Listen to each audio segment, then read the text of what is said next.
मुझे पीने का शौक नहीं, पीती हूँ बुलाने। अरे बच्ची, अरे तुम दारू क्यों पीती है? बाबा मुझे बहुत टेंशन है, बहुत टेंशन। अरे का टेंशन बा? अब मेरी शादी नहीं हुई है इसीलिए। अरे टेंशन लेने का नहीं रे, टेंशन देने का। अरे तेरा इस साल शादी हो जाएगा। साचो? Something in the sound. ये लो अरविंद सिंह आए हैं लोकगीत लेकर और संगीत दिए हैं रत्नेश के रॉय और गीत लिखे हैं अर्जुन शर्मा।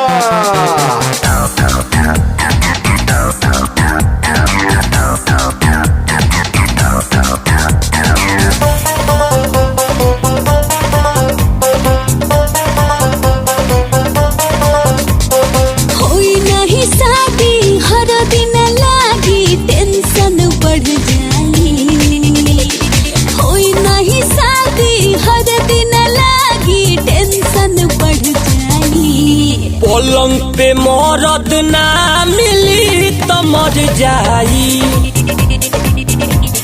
छौड़ी के दर्द ना मिली तो मर जाई।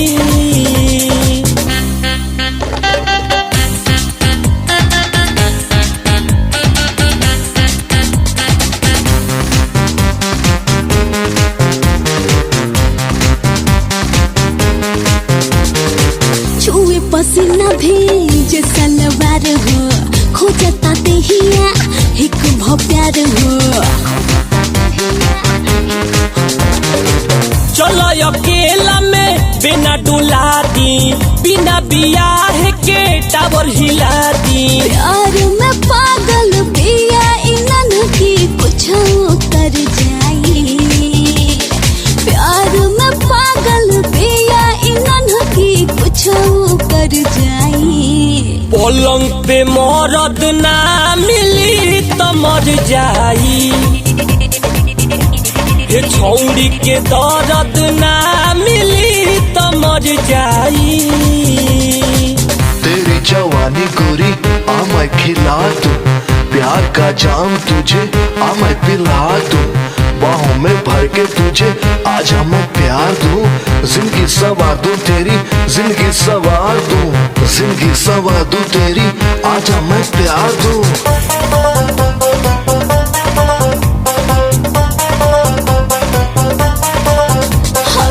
फूलल फूलौना ना चोली में आटे, राती के सपना में कुकुर काटे।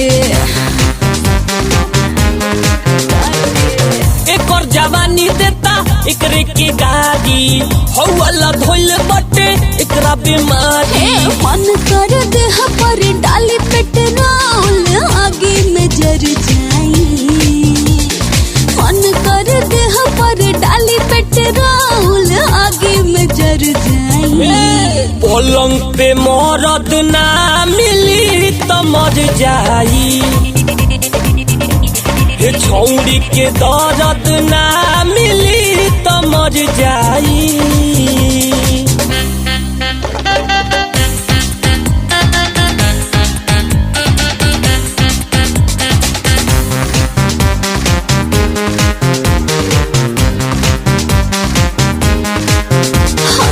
खाए के मन हमरा करे खटाई, अर्जुन से मिलत तो मजा भेटाई।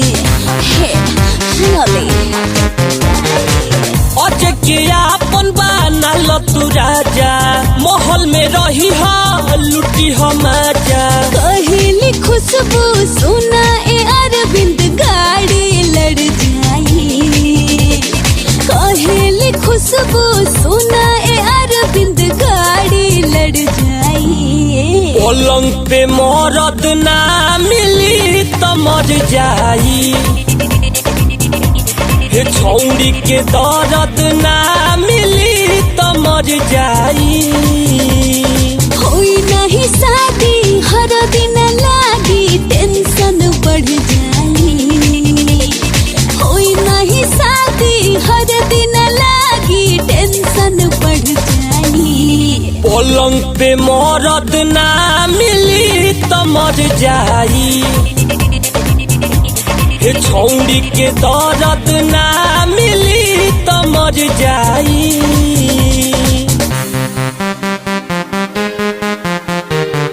Something in the sound. चला जगरी